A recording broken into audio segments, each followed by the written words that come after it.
आज दिन भर का अपडेट भी आपको दे दे जरा फटाफट अंदाज में। जम्मू कश्मीर में आखिरी दौर के चुनावी रण के लिए जोर लगाया जा रहा है। तीसरे चरण में जम्मू की 24 सीटों पर मतदान होना है।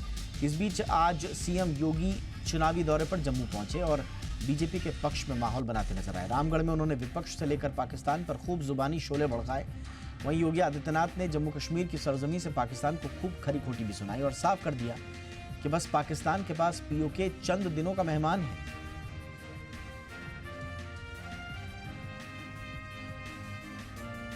महाराष्ट्र में भारी बारिश के कारण प्रधानमंत्री नरेंद्र मोदी का पुणे दौरा रद्द कर दिया गया है। महाराष्ट्र के कई शहरों में भारी बारिश के कारण हालात चिंताजनक हैं।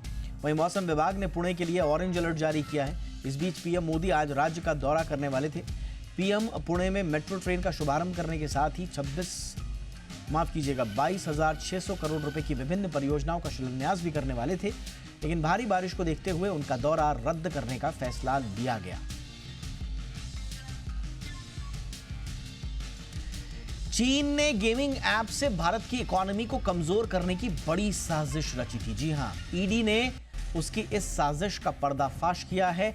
ईडी ने चीनी नागरिकों के क्रिप्टो अकाउंट फ्रीज कर दिए हैं। जांच एजेंसी ने चीनी नागरिकों के 25 करोड़ रुपए जब्त भी किए। ईडी की जांच में खुलासा हुआ है कि इस गेमिंग ऐप के जरिए 400 करोड़ रुपए भारत से चीन पहुंचे हैं। इस मामले में ईडी ने भारत के 4 नागरिकों को भी गिरफ्तार किया है। दरअसल कुछ दिन पहले ईडी ने गेमिंग ऐप के खिलाफ देश में कई जगह छापेमारी की थी, कुछ भारतीय नागरिकों को गिरफ्तार किया था और तब यह खुलासा हुआ कि कैसे इस गेमिंग ऐप के जरिए भारत का 400 करोड़ चीन पहुंच गया।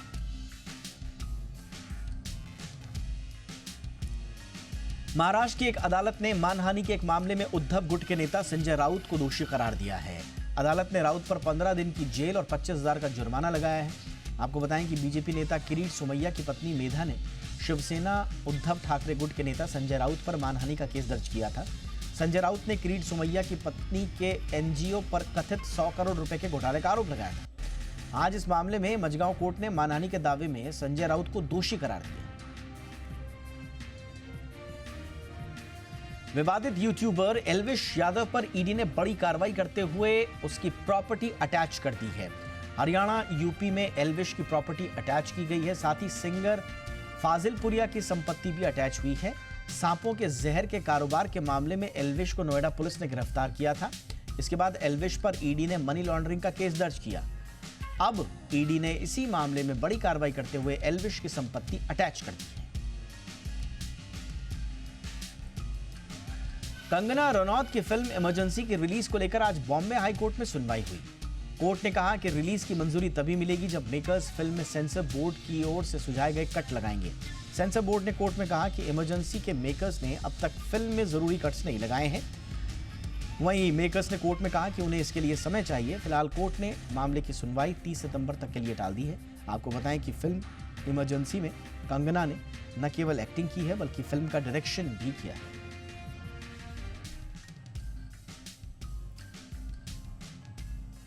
इंजीनियरिंग सॉल्यूशंस प्रदान करने वाली कंपनी डिफ्यूजन इंजीनियर्स के आईपीओ को अच्छा रिस्पांस मिला है। पहले दिन यह आईपीओ 7 गुना से ज्यादा बढ़ चुका है। निवेशक इस आईपीओ के लिए 30 सितंबर तक बोली लगा सकेंगे। डिफ्यूजन इंजीनियर्स आईपीओ के जरिए 158 करोड़ रुपए जुटाने की तैयारी में है। कंपनी के आईपीओ का प्राइस बैंड 159 से 168 रुपए प्रति शेयर तय किया गया है। Diffusion engineers welding, consumables, wear plate and parts, core industry के लिए हेवी मशीनरीज वगैरह बनाती है। कंपनी इस आईपीओ को लाने के बाद जो इससे हासिल रकम होगी उसका इस्तेमाल नागपुर के मौजूदा मैन्युफैक्चरिंग प्लांट के एक्सपेंशन और नया मैन्युफैक्चरिंग प्लांट लगाने में करेगी।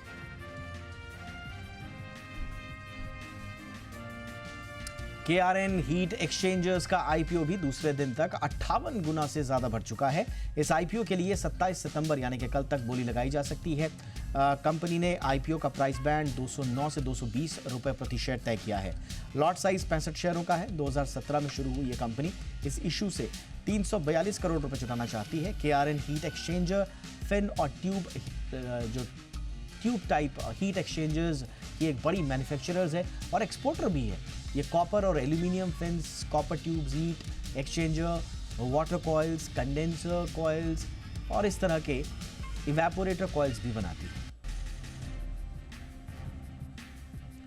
मार्केट रेगुलेटर सेबी ने डीलिस्टिंग नियमों में बड़े बदलाव को लेकर सर्कुलर जारी किया है। नए बदलाव के बाद कंपनियों के प्रमोटर्स फिक्स्ड प्राइस फ्रेमवर्क के जरिए अपनी कंपनियों को डीलिस्ट करा सकेंगे, यानी प्राइवेट कंपनी बना पाएंगे। साथ ही सेबी ने इन्वेस्टमेंट होल्डिंग कंपनियों की डीलिस्टिंग के लिए नया नियम भी जारी किया है।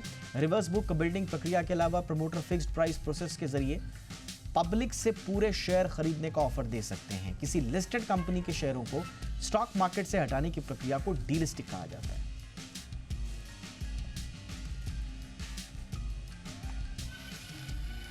बजट एयरलाइंस स्पाइसजेट ने जून, जुलाई और अगस्त के 80 करोड़ रुपए के पेंडिंग सैलरी का भुगतान कर दिया है। एयरलाइंस ने हाल ही में QIP के जरिए 3000 करोड़ रुपए जुटाए थे। स्पाइसजेट के ऊपर 15 सितंबर तक कुल बकाया 601 करोड़ रुपए था। कुल राशि में से 297 करोड़ रुपए TDS से संबंधित हैं। स्पाइसजेट ने कहा कि वो QIP से मिले पैसों का इस्तेमाल बकाया सेटल करने के लिए करेगी। स्पाइसजेट के CMD अजय सिंह ने संकेत दिया कि एयरलाइंस जल्द ही कर्मचारियों की सैलरी, PF और TDS बकाया का भुगतान कर देगी।